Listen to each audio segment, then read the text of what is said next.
I have to admit that when I was young, I thought art was rubbish and a waste of time. I mean, how could art help us to grow more food or build better vehicles or solve the problems that face humanity?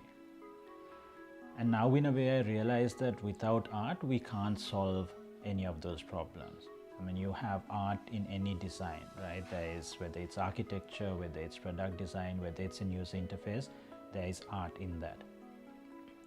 And this is maybe the angle that is taken when we talk of STEM to STEAM and they insert arts into it, because there's this idea that you need art to design products. But some time back I was actually invited to a panel on STEM versus STEAM, and I said this idea is rubbish. The purpose of art isn't so that you can design better products. That is a byproduct of it and it's a useful result of it, but that isn't the purpose of art. Art is something that makes us feel alive.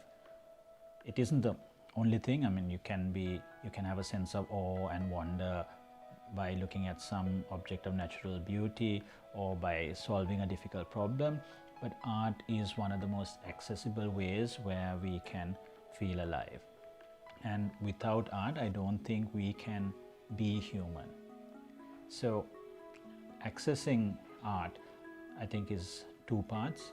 One is that we could benefit from a work of art that somebody else has created. So whether it's reading a book, going to the theater, listening to a song, or experiencing great user interface or design or architecture, that kind of art experience makes us feel alive.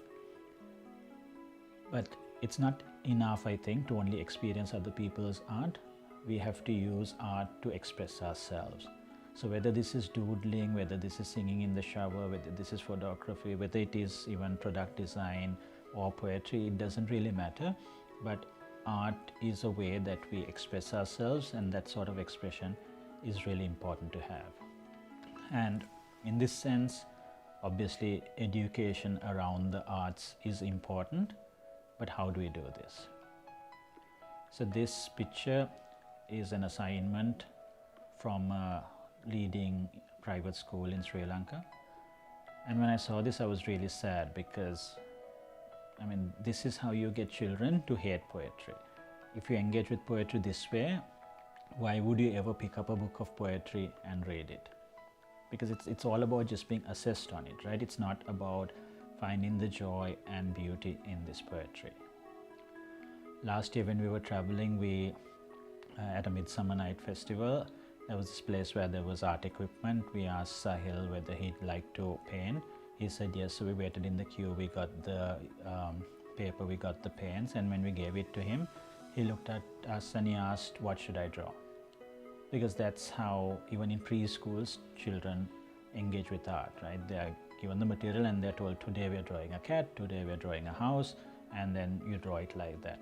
So the idea of art as a way of expressing yourself is not there.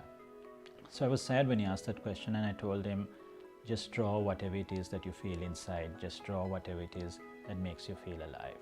And that's the kind of way that we should be using art when we offer it as an experience. So not that we are graded or assessed on your technique. Of course, if you want to improve a certain part of your technique, then yes, you access the resources and you see how to use brush strokes better, or how to use alliteration, or whatever tool there is in that art form. You access it because you feel you want to improve on it. But the most important thing is that you have the space to express yourself in whatever way that makes you feel alive. So how will arts education work in Schools 4.0? The first thing is that we recognize that children are naturally artists. That's why they draw on the walls, that's why they act, that's why they take whatever objects they have at hand and assemble it into whatever their imagination tells them. And if you have the material, like if you have access to watercolors, you'll use the watercolors. But if you have access to building blocks, you'll build it with building blocks. But otherwise, you'll use whatever objects you have around you to express yourself artistically. That's just natural. So what we need to do is to nurture that, is to support that. So on one hand, in the school we will have spaces, so let's say a studio for painting and drawing where you have the equipment necessary for that. But art is also things like creative expressions around food. So the kitchen is a very important creative space. The garden is another important space, and these spaces will be curated according to the interest of the children. So if there's an interest in photography, then maybe we'll have a camera. If there's an interest in music, then we'll have whatever musical instruments. And along with this, if there is a need for a particular kind of instruction where the children realize that, okay, in order to improve this, I need to understand how this blurring of the background works in photography, or how this kind of brushstroke can be achieved, how you get this sense of perspective, or how do you use certain features of language like alliteration to be more powerful or impactful.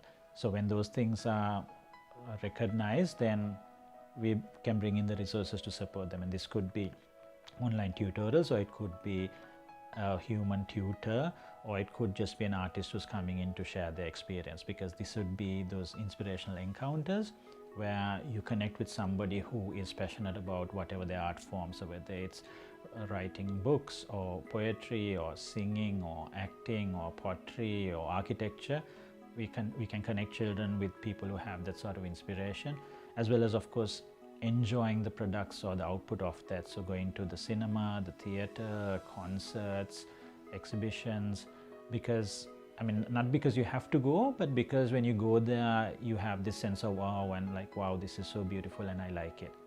So when they're surrounded by those sort of inspirational encounters, they will pursue whatever natural artistic abilities they have.